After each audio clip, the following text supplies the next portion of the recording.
Olá, meu querido irmão, minha querida irmã, que bom estarmos aqui mais uma vez para falarmos da Palavra de Deus.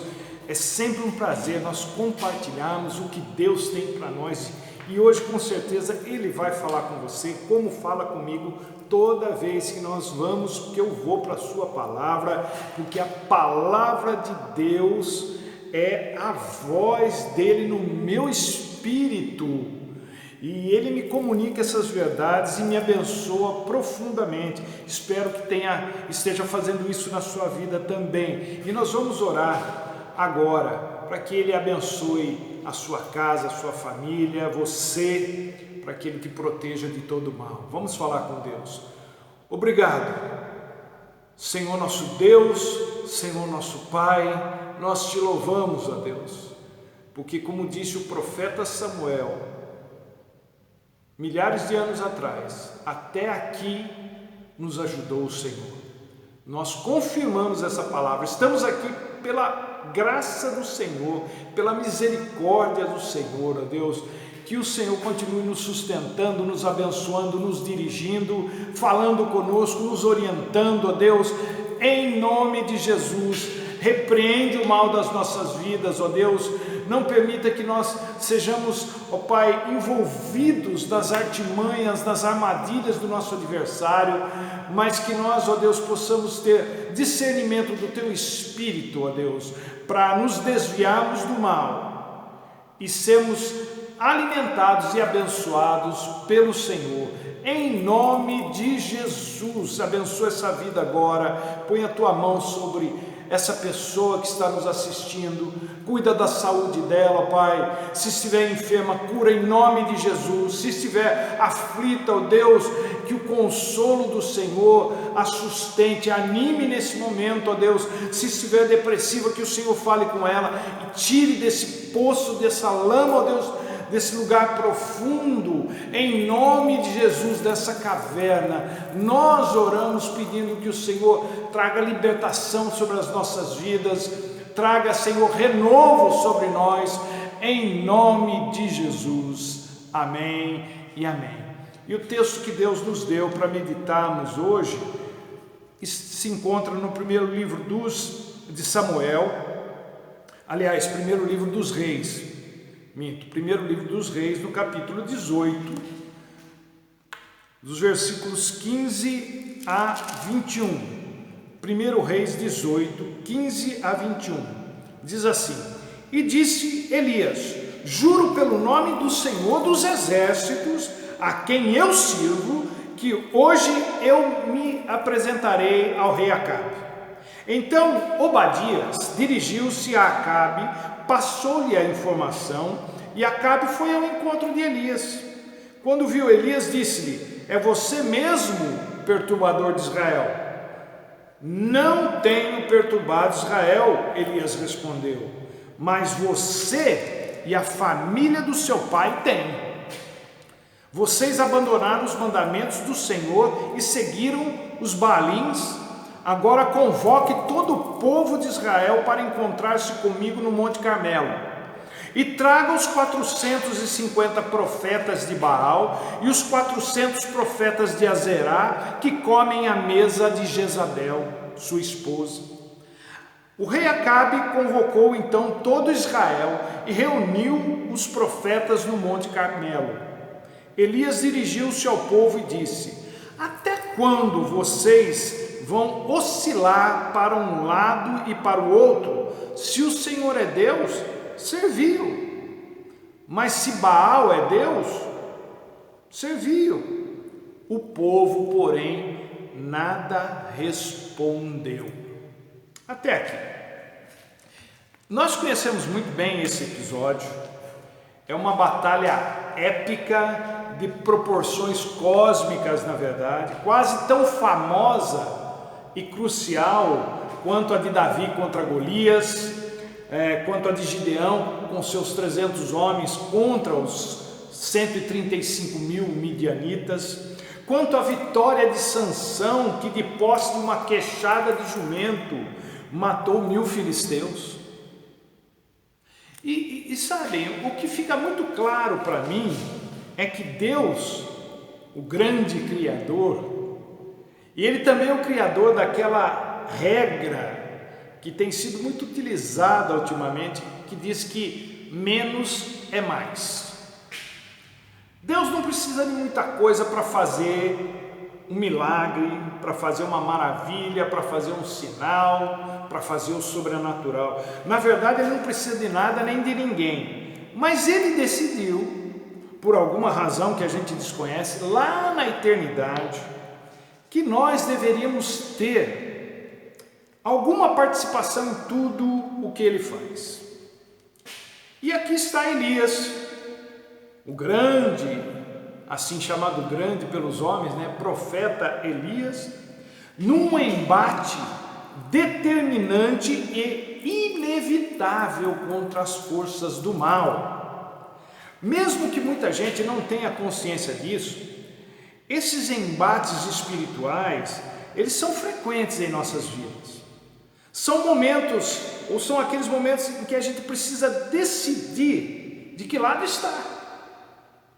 Quem a gente quer ao nosso lado nessa luta e contra quem exatamente estamos lutando. Porque tem muita gente lutando, aliás, todo mundo tem suas lutas, mas como bem disse o apóstolo Paulo certa feita, tem gente que está desferindo socos no ar, está esmurrando o nada. E isso é pura perda de tempo, pura perda de energia, é uma luta onde o desgaste é grande e não tem efeito algum. É como se o adversário ele ficasse nos instigando e ficasse assistindo de camarote a gente se acabar, se debatendo e nos desgastando, lutando contra o nada, contra o ninguém. É uma estratégia e tanto do adversário. Nós não podemos nos dar ao luxo de cair nessa. Nós precisamos nos posicionar. Nós precisamos saber a quem servimos, por que o servimos, o que isso pode nos custar e o que isso vai nos trazer em forma de bênção e qualidade de vida, tanto espiritual como física e emocional. Agora, a vida de Elias, ela foi muito mais do que apenas essa batalha contra os profetas de Baal. E é sobre isso que eu gostaria de falar com vocês hoje, sobre a vida de alguém que serve a Deus, sobre as lutas que se tem que enfrentar quando a gente escolhe servir a Deus, o que a gente pode esperar de viver com Deus e para Deus. Então, eu queria compartilhar algumas lições sobre a vida de Elias que eu creio serem bastante relevantes para todos nós, para que a gente se sinta mais segura sobre a nossa escolha de servir a Deus e a não ficarmos em silêncio, como o povo de Israel ficou aqui, quando Elias os desafia, esperando para ver o que ia acontecer, para só então tomar uma posição. De vez em quando, ou de vez em sempre, não sei, a gente olha para o céu e fica perguntando para Deus: até quando, Senhor? Até quando essa situação vai durar? Até quando vou ser tratada dessa maneira? Até quando eu vou ter que amargar essa tribulação? E eu receio que a resposta a esses tipos de questionamentos não seja algo que a gente queira ouvir ou goste de ouvir. Penso eu que Deus responderia a esses questionamentos com a seguinte pergunta: até quando? Até quando você vai vacilar na fé? Se eu sou o seu Deus, então me siga. Se eu não sou, faça a sua própria cama. Em outras palavras, se você segue de fato a Deus, você nunca vai precisar fazer esse tipo de questionamento. Mas se você fica pulando de galho em galho, no sentido de Deus ser a sua opção, só quando as coisas vão de mal a pior, então se vira nos 30 e dê os seus próprios pulos. Não fique contando com milagre se você está sempre indeciso, se você está sempre indecisa, vacilante na fé. Escolha logo um lado e engaje-se nele. Espero que você escolha servir a Deus. E se for essa a sua escolha, deixe-me apresentar para você como é que é a vida quando a gente faz esse tipo de escolha. Então, a primeira coisa que a gente precisa ter ciência é que certos clímax são inevitáveis. Todos nós, ou pelo menos a maioria de nós, reluta em enfrentar certos momentos, certos constrangimentos. A gente fica protelando certos embates, certas escolhas, certas decisões, na expectativa de que eles não aconteçam, ou de que um milagre resolva a situação por nós antes que isso aconteça, e nós não precisemos dar a cara para bater. Mas deixa eu dizer de novo para vocês, certos clímax são inevitáveis. O povo queria ficar com os pés em duas canoas, porque isso lhes era mais cômodo, mais conveniente. Mas chegou o momento que eles precisaram decidir de que lado iriam ficar. Gente, a vida seria muito mais produtiva se tivéssemos a coragem de enfrentar certas situações para resolver logo de vez o assunto. A gente está cansada de ver na televisão, por exemplo, situações em que mulheres são espancadas e mesmo assim, em alguns casos, para não dizer em muitos casos, essas mulheres insistem em continuar com uma pessoa que lhes espanca, talvez até por medo de algo pior. Mas acontece que o pior, para não ficar redundante, né? Mas o pior já está acontecendo e é só uma questão de tempo para aquilo terminar em tragédia. Um deslize e pronto. Isso só para citar uma situação para lá de comum nos lares hoje em dia. E do ponto de vista espiritual, há quanto tempo você está apanhando da vida, apanhando do diabo e ainda continua dando trela para ele? Mande ele passear e corra para Deus. Não entre nessa de achar que é possível ficar bem fazendo média com o diabo numa situação e média com Deus em outra. Você quer ficar bem com os dois lados? Quem vai ficar mal é você. Você conhece aquele ditado famoso, né? Em briga de marido e mulher não se mete a colher. Não se mete a colher. Por quê? Porque depois os dois se resolvem e você que vai ficar com a batata assando na mão, você que vai passar de ruim, de pessoa que dá mau conselho, de pessoa que se mete. É assim. Não é possível. Não dá para ficar querendo fazer média com os dois lados. Não vai terminar bem para você. Certos climas são inevitáveis, certas escolhas têm que ser feitas.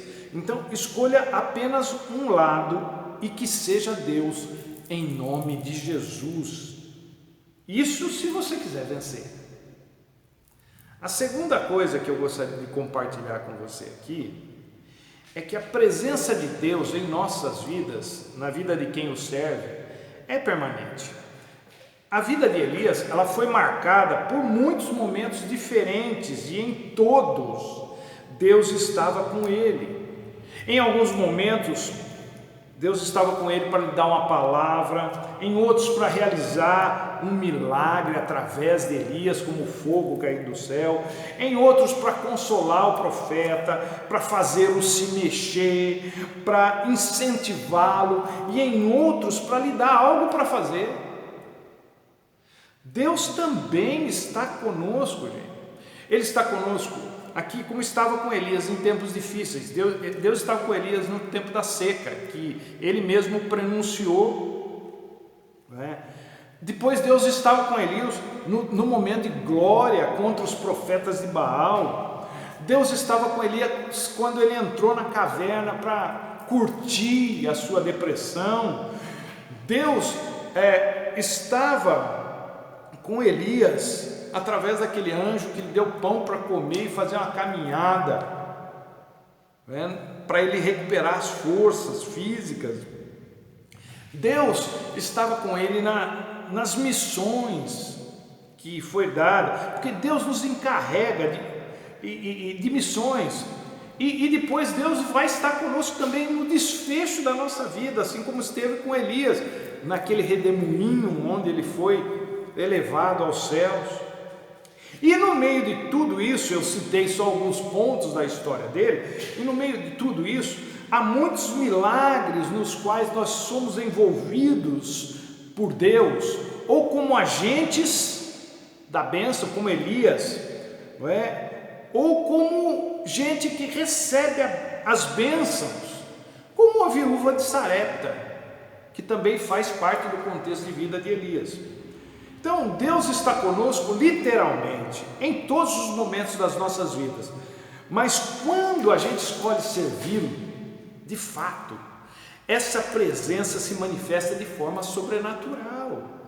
Se você deseja que Deus se manifeste na sua vida de forma sobrenatural, não permita que o seu coração fique dividido entre qualquer outra coisa senão Deus, ou entre qualquer outra coisa e Deus. Eu sei, por experiência própria, que não basta saber que Deus existe, não basta saber que Ele está conosco. Há momentos em que nós precisamos de uma manifestação da Sua presença de forma muito mais concreta. Tem momentos da vida que a gente precisa disso. Isso não vai acontecer se você tiver a mesma postura que o povo de Israel tinha, ou teve, lá nesse tempo aqui de Elias, a postura da conveniência, daquele tipo: se for interessante para mim, eu quero, se não for interessante para mim, eu não quero. Deus só manifesta a sua presença quando Ele é o único Deus em nossas vidas. Os Baais, não sei se existe plural para os Baalins, não é melhor, os Baalins do século 21, eles são um pouco diferentes daquele do tempo de Elias, embora aqueles ainda também estejam presentes no nosso tempo. Mas de certa forma, os Baalins de hoje eles são mais sofisticados, são mais discretos, são mais politicamente corretos e por isso são muito mais perigosos. Não troque Deus por nenhum deles, não se deixe levar por nenhum deles. Fique com Deus, assim você vai experimentar o poder da presença manifesta de Deus na sua vida. Terceira coisa, Deus se interessa sim pelo nosso estado emocional e não deixa barato não. Ele interfere, Ele intervém quando e se necessário. Depressão tem solução sim, gente. Até onde se sabe, a vida de Elias nunca foi fácil. A pressão e a opressão cobraram o seu preço na vida dele. E chegou a um ponto onde ele se desestruturou. E como sempre acontece, foi depois de um momento de glória. Mas quem é de Deus não fica mal para sempre. Aleluia! Os que esperam no Senhor terão suas forças, terão seu vigor restaurado, nos diz o profeta Isaías. E outra coisa, isolamento não é a resposta para a depressão, Ele só piora o que já está ruim. Pessoas foram criadas para interagir com outras pessoas, com os animais e principalmente com Deus. Quando isso é quebrado, querendo ou não, conscientemente ou não, as pessoas têm o seu estado emocional desestabilizado, descompensado. É muito intrigante o que acontece com uma pessoa quando ela entra num processo depressivo. Geralmente o que acontece é que ela foge da cura. De que maneira que ela foge? Da convivência, nos relacionamentos, nas interações. O Salmo 133 é muito claro. Ele fala que na comunhão do povo de Deus é que o Senhor ordena a bênção e a vida para sempre. O ânimo de Elias, ele foi minado aos poucos, porque ele colocou na cabeça dele que ele estava sozinho, ele se sentia só. Ele disse: só eu fiquei. Não era verdade, mas na cabeça dele isso era verdade. Solidão. Ele não ficou depressivo só por causa do que Jezabel jurou fazer com ele por ter matado os profetas de Baal. Era uma história bem mais antiga do que isso. Elias, na qualidade de profeta, ele nunca aceitou a união de Jezabel com o rei Acabe e, como todo profeta, pregava contra isso, desde sempre. Assim como João Batista falava da relação de Herodes com Herodias, o que lhe custou a cabeça. Então a perseguição de Jezabel contra Elias já vinha de longo tempo, e o que aconteceu no Monte Carmelo foi só a gota d'água. A euforia da vitória contra os profetas de Baal deu lugar à depressão, que nunca acontece só por causa de uma coisa. É um esgotamento de forças. Água mole em pedra dura, tanto bate até que fura, e fura mesmo. Há muita gente que acha que pode lidar com tudo o tempo todo e por todo o tempo, até o fim da vida. Tem gente que acha, inclusive, que tem que ser uma fortaleza, porque se não for, como é que as pessoas que estão ligadas a ela vão fazer? Deixa eu dizer uma coisa para você, se esse é o seu caso. As pessoas que você acha que é você que tem que cuidar, vão se virar muito bem, obrigado. Com você ou sem você.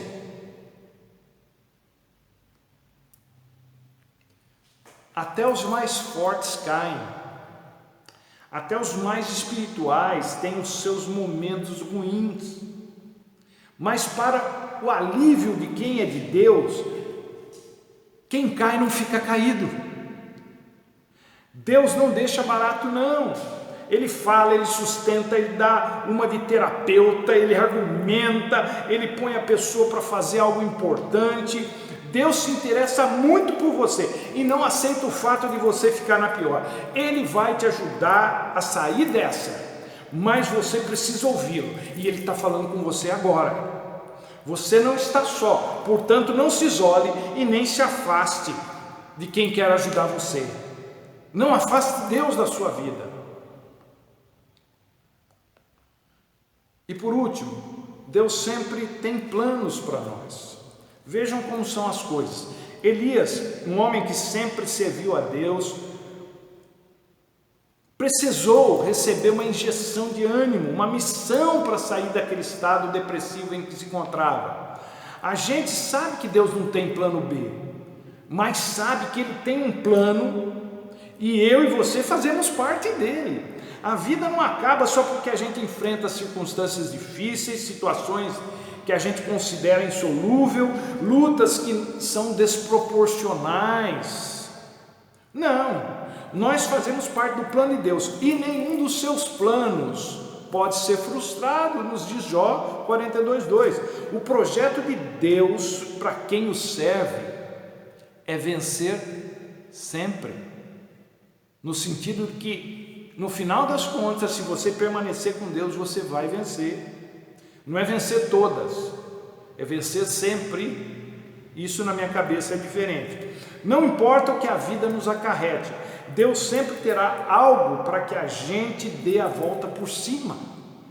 O plano de Deus para Elias, antes de recolhê-lo ao céu, foi uma unção tríplice. Essa era a missão de Elias: ungir Azael como rei da Síria, ungir Jeú como rei de Israel e ungir Eliseu como seu sucessor na carreira profética, no ministério profético. A depressão ou a luta, qualquer que seja que você esteja passando, não serão a última coisa que acontecerá na sua vida. Deus tem algo para fazer através de você e Ele o fará, com certeza. Não deixe de buscar a Deus, não deixe de ter a comunhão com Deus, não deixe de fazer dele o seu único Deus. Ele vai se manifestar poderosamente na sua vida, eu creio. Deus tem sempre algo melhor para nós do que o momento ruim que porventura podemos estar passando. Creia nisso, meu querido, minha querida, em nome de Jesus. Receba essa palavra no seu coração e que Deus te abençoe, e até a próxima, se Ele assim nos permitir.